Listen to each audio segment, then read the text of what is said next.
त्रिस्तरीय पंचायत चुनाव 2025 पर मेरी सीधे ग्राउंड जीरो की रिपोर्ट। इस वक्त मेरी टीम अनेक क्षेत्रों का दौरा कर रही है और बहरहाल बरसाली वार्ड नंबर 6 यूला एक गांव पड़ता है जिसको राणू का घाट कहा जाता है। अनेक गांव बौन, पंजाला, जुगुल्ली, घियूला में अभी मौजूद हूं और यहां पर लगभग 475 के लगभग वोटर्स यहाँ हैं। और यदि मैं इस क्षेत्र की बात करूं, राणू की गार्ड में अनेक लगभग 4 से 5 गांव आते हैं और एक एक गांव में 800 से ज्यादा वोट। चिड़ाखोली की बात कर लूं, बौन की बात कर लूं और शायद बरसाली जो वार्ड नंबर 6 है, मातली बरसाली, यही से ही जीत और हार का जो डिसीजन होता है वो इस जगह से होता है। और इसीलिए मेरी टीम ग्राउंड रिपोर्टिंग पर है, देखने का प्रयास कर रहे, लोगों से करेंगे बातचीत, क्या कह रहे लोग। जो त्रिस्तरीय पंचायत चुनाव है, स्थानीय चुनाव जिसको कहा जाता है, क्या कहती है जनता। इसमें पार्टी का ज्यादा रोल तो नहीं होता है, लेकिन जो वास्तविकी जो प्रत्याशी होता है उसका निश्चित रोल होता है। क्या कह रही जनता, लोगों से करेंगे बातचीत। और जब हम सर्वे कर रहे गांव में तो एक कैंडिडेट हमें मिलते हैं जिनका नाम है महेश शाह और ये जिला पंचायत सदस्य वार्ड नंबर 6 मातली बरसाली से हैं। जरा बातचीत करेंगे इनसे। युवा हैं और सभी जो लिखते हैं युवा है, जो ईमानदार, मेला सजा लगाइए। मेरे सहयोगी बीस जी सुभाष साहब, आप दिखाइए जरा। झोपड़ी यहाँ पर गांव में एक घियूला में एक हट है जो कि पशुओं के लिए बनाई जाती है। दिखाइए जरा दर्शकों के लिए जगह भी जहाँ पर भैंस बनती है।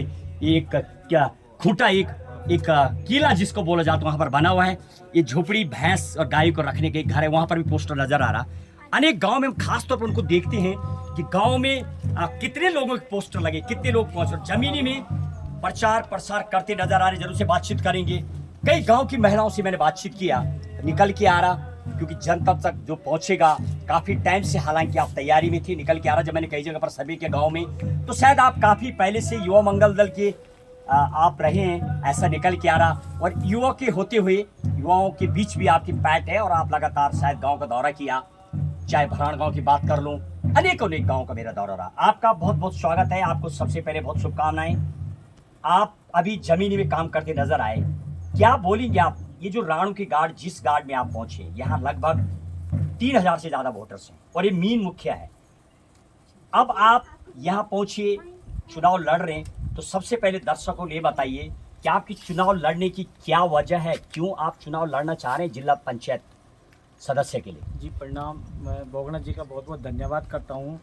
आपने मुझे यहाँ पे अपने चैनल के माध्यम से बोलने का मौका दिया। एक युवा की आवाज़ को आपने आगे पहुँचाने का जो आपने बीड़ा उठाया, मैं आपका बहुत बहुत आभारी ऋणी रहूँगा जीवन भर। और आपने इसी परिवेश में मेरे से एक सवाल पूछा था कि मैं इस राणू की गार्ड में जो अभी मेरा विजिट चल रहा है, जो लोगों के बीच में जा रहा हूँ, यहाँ पे सबसे बड़ी जो मुझे समस्याएं दिख रही है, यहाँ पे किसी भी प्रकार की जो सबसे मेन समस्या है, यहाँ पे एजुकेशन स्तर पे जो मैं देख रहा हूँ, यहाँ पे किसी भी बच्चों के लिए लाइब्रेरी की व्यवस्था नहीं है। यहाँ पे कोई इंटरनेट वाईफाई की कोई ऐसा सेंटर नहीं जहाँ पे हमारे बच्चे वहाँ पे बैठ के अपना फॉर्म सबमिट कर सके।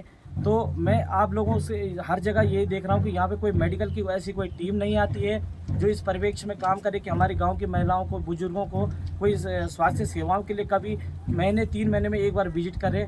मैं इन्हीं स्तरों पे काम कर रहा हूँ। मेन जो मुद्दे होते हैं वो शिक्षा हो गया, सेवा, हमारी जो स्वास्थ्य की बातें करें, वो हमारी सड़क की समस्या है। आप देख सकते हैं, आप विजिट कीजिए कि यहाँ पे सड़क की इतनी बड़ी समस्या है कि कोई भी गाड़ियाँ यहाँ पे सुरक्षित नहीं पहुँच पाती है, क्योंकि बीच में खाले गधेरे इतने आ चुके हैं इस टाइम कि वो इतनी समस्याओं के बीच में यहाँ पे लोग अपना जीवन यापन करना बहुत मुश्किल हो चुका है। शाह जी, थोड़ा आपको थोड़ा जनता के लिए, दर्शकों के लिए अपना थोड़ा एजुकेशन बैकग्राउंड और आपने पूर्व में काम किया है समाज के लिए, कुछ ऐसे 2-3 काम बताइए दर्शकों के लिए।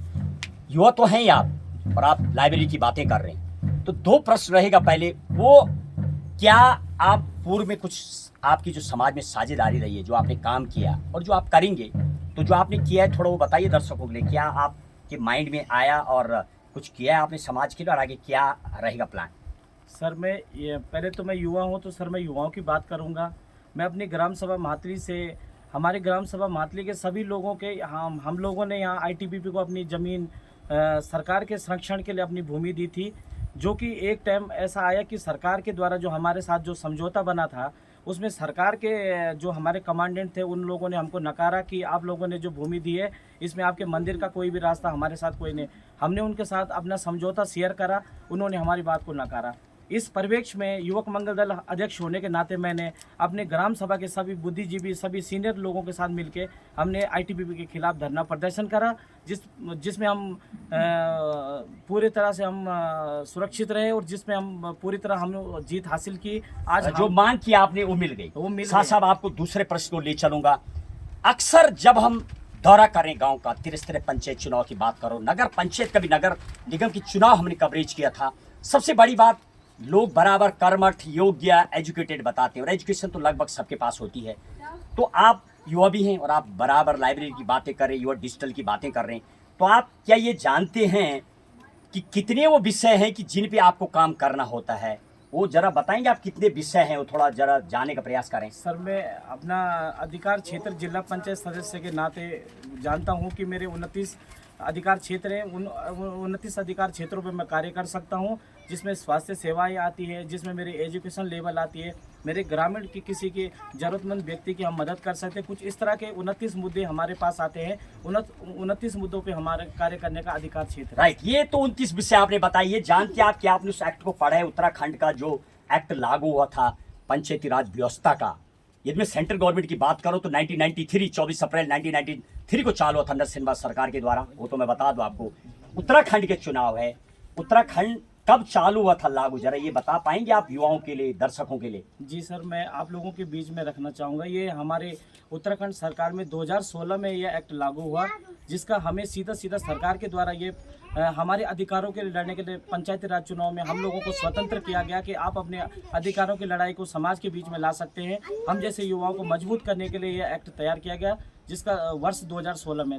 राइट, बहुत बहुत धन्यवाद। आप अक्सर सबसे बड़ी बात निकल के आती, बहुत बहुत धन्यवाद आपके लिए। आपके जाने के थोड़े प्रयास करें कि हर आदमी अपने को शिक्षा से जुड़ा हुआ बताते हैं, तो वास्तविक वो कौन से मुद्दे हैं आप जब जीत कर जाएंगे तो वास्तविक आप क्या प्रशासन के सामने बातें रख पाएंगे और कौन से वो मुद्दे रहेंगे, तो आपको ये अधिकार जानना बहुत ज़रूरी है। और कहीं ना कहीं आपके द्वारा एक सेटिस्फैक्शन जवाब दिया गया। और मैं आपको और आगे बताऊं, यदि मैं भारत की बात करूं तो 24 अप्रैल 1993 को लागू हुआ था। हालांकि चुनाव बहुत पूर्व से आते थे, लेकिन संवैधानिक जो व्यवस्था मिली वो 1993 मिली। बहरहाल आइए कुछ और मुद्दों पे बातें करें। आप जो करने वाले हैं, आप दर्शकों से क्यों वोट मांगना चाह रहे हैं? कुछ महिलाएं, या आप देख रहे गांव का परिवेश है, घास काटने जाते हैं, जंगल की लड़ाई है, कई ऐसे भी मुद्दे हैं। अभी आपने देखा कई जगह पर जब हम इस खास तौर पर जो गधेरा है, राणू की गार्ड जो है, दोनों तरफ अभी सुरक्षित दीवार नजर नहीं आ रही। कई जगह पर खेते बह गए लोगों के, ऐसे हमें सुनने में मिला। लोगों से बातचीत करें, क्या वो भी आपके नॉलेज में कुछ ऐसे 3-4 ऐसे मुद्दे बताइए जो एक जमीनी आपके क्षेत्र में आते हैं और आप करना चाहेंगे? उन मुद्दों को जरा जनता के लिए, दर्शकों के लिए बताइए। 4-5 काम जो सबसे पहले करेंगे यदि आप जीत के जाते हैं। सर, सबसे पहले तो मैं इसी परिप्रेक्ष्य में बोलना चाहूँगा। मैं उपरीकोट भराड़गों की बात करता हूँ तो उपरीकोट भराड़गों में सर मुझे सबसे बड़ी वहाँ पे नेटवर्क की समस्या जो अभी हमारी सभी लोगों की ज़रूरत है, तो वहाँ पे नेटवर्क की व्यवस्था नहीं है, जिससे कि वो लोग समाज से बिल्कुल अपने आप को कटा हुआ महसूस करते हैं। वहाँ पे सड़कों के इतना बदहाल है। कल मैं बस से सफ़र कर रहा था तो वहाँ पे मैंने देखा कि एक बस आधे रास्ते में इस वजह से खड़ी हो गई क्योंकि वहाँ पे सड़क में मलबा आने के कारण बस को आने जाने के लिए बहुत दिक्कतें हुई। तो हमें कुछ समय तक वहाँ पे जेसीबी की व्यवस्था की गई, जेसीबी के द्वारा वो रास्ता खोला गया और फिर सुचारू उस रास्ते को किया गया। तो मैं आप लोगों के माध्यम से, और रही मेरे राणों की गार्ड की बात करता हूँ, तो यहाँ पे सुरक्षा बल के लिए सबसे पहले मैं सरकार से ये आश्वस्त करना चाहता हूँ कि यहाँ पे भाजपा सरकार अभी वर्तमान में वो डबल इंजन की सरकार है। वहाँ पे हमारे रानी जी भी यहाँ पे माननीय सांसद है और हमारे सुरेश चौहान जी भी भाजपा के विधायक हैं। अभी उन्होंने इसी परिप्रेक्ष्य में अपने एक कैंडिडेट को यहाँ पे टिकट दिया है और उन्होंने इस परिप्रेक्ष्य में दिया कि हम ट्रिपल इंजन की सरकार लाएंगे। मैं आप लोगों के माध्यम से बोलना चाहता हूँ कि सरकार कम से कम इन 2 मुद्दों पे काम करे कि अगर सरकार ने यहाँ पे रास्ते और सुरक्षा बल पे अगर सभी लोगों को सेटिस्फाई कर पाए तो ये मेरा बहुत बहुत धन्यवाद रहेगा। और मैं अपनी नैतिक जिम्मेदारी समझता हूँ, अगर क्षेत्र के लोगों ने मुझे मौका दिया तो मैं इस कार्य को सबसे पहले अपने वहाँ पे अपने स्तर से वहाँ आवाज़ उठाऊंगा, वो चाहे डीएम साहब हो, चाहे मुख्यमंत्री हो, चाहे मेरे माननीय विधायक हो, और ये मेरे जिला अध्यक्ष बनने के नाते जो जिला अध्यक्ष बनेगा उनसे भी मैं बात करूँगा। और इसी के साथ एक आखिरी प्रश्न रहेगा आपसे। सबसे बड़ी बात, ऐसा भी आरोप लगाए जाते हैं जब जिला पंचायत अभी तक जो रिपीट मारा है, हमने 20-25 साल की जो हिस्ट्री है जब से उत्तराखंड अलग हुआ तब से लेके अभी तक 2 और 3 ऐसे कैंडिडेट हैं जो दोबारा जीत के आते हैं जिला पंचायत में। आरोप लगता है खरीद फरोख्त का, लगता है बोलेरो देने का आरोप लगता है, पैसे देने का लगता है। आप जीत के जाएंगे तो क्या उसमें भी कुछ लगेगा कि उसमें कटौती होगी? जनता ये आरोप न लगाए कि बिकते हैं लोग, पैसा ले लेते हैं, फिर योजनाएं नहीं आती हैं। और बोलेरो भी 5 साल बाद खड़ी हुई है, कई हमारे कैमरे में कैद हैं अनेक।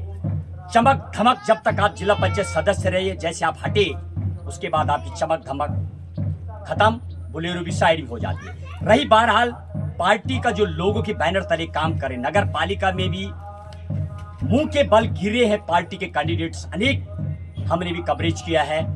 तो पार्टी का यहाँ ज्यादा रुतबा तो नजर नहीं आता है, लेकिन काम का रुतबा है। तो वो जो ऐसा खरीद फरोख्त का, क्या इससे बचेंगे या कहीं आप इसके लपेटे में तो नहीं आ जाएंगे? मैं आज आप लोगों के माध्यम से यही कहना चाहता हूँ कि सर मैं जमीन से जुड़ा हुआ व्यक्ति हूँ। आज भी आप मेरे बारे में मेरा बैकग्राउंड देख सकते हैं, मेरे पास एक साइकिल तक नहीं है। पर आने वाले समय के हिसाब से क्या होता है कि आदमी की जरूरतों को देखते हुए सबसे पहले मैं गाड़ी घोड़े की बात तब करूंगा जब अगर मेरे सभी गांव के रास्ते अगर स्वतंत्र होंगे, सब लोग स्वतंत्र से अपने आना जाना कर पाएंगे। और मेन रही खरीद फरोख्त की बात, तो मैं अपने क्षेत्र अपने समाज की बात करूंगा।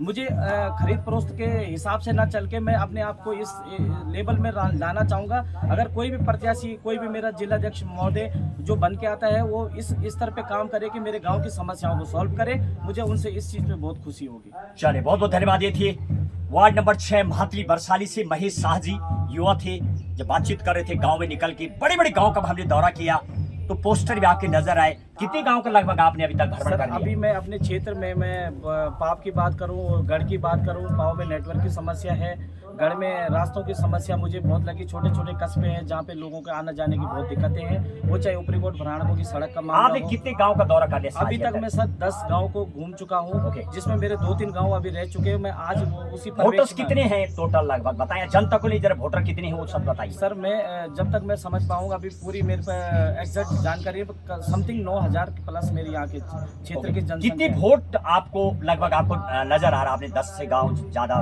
दौरा कर लिया, तो क्या लग रहा है आपको कितने वोट से आप आगे निकलेंगे?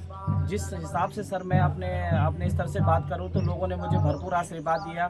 युवा के होने के साथ लोगों ने एक प्रत्याशी को, एक सही प्रत्याशी को पहचानने की कोशिश करी, तो लोगों ने मुझे आशीर्वाद दिया कि आगामी इस चुनाव में लोग मुझे भरपूर समर्थन के साथ मुझे आगे जिला पंचायत सदस्य बना रहे। मैं इसी परिप्रेक्ष्य में आप लोगों का बहुत बहुत धन्यवाद करता हूँ। आपने मुझे मौका दिया इस चैनल के माध्यम से बोलने का, मैं आपका आभारी रहूँगा। बहुत बहुत धन्यवाद। ये थे महेश शाह जी, वार्ड नंबर 6 महातली बरसाली से। बातचीत करेंगे लोगों से, क्या करें लोग वास्तविक ही यदि इस तरीके से ईमानदार कैंडिडेट जाते हैं तो जनता को राह मिलती है। लेकिन बताना शायद 20 या 30% रेशियो रहता होगा।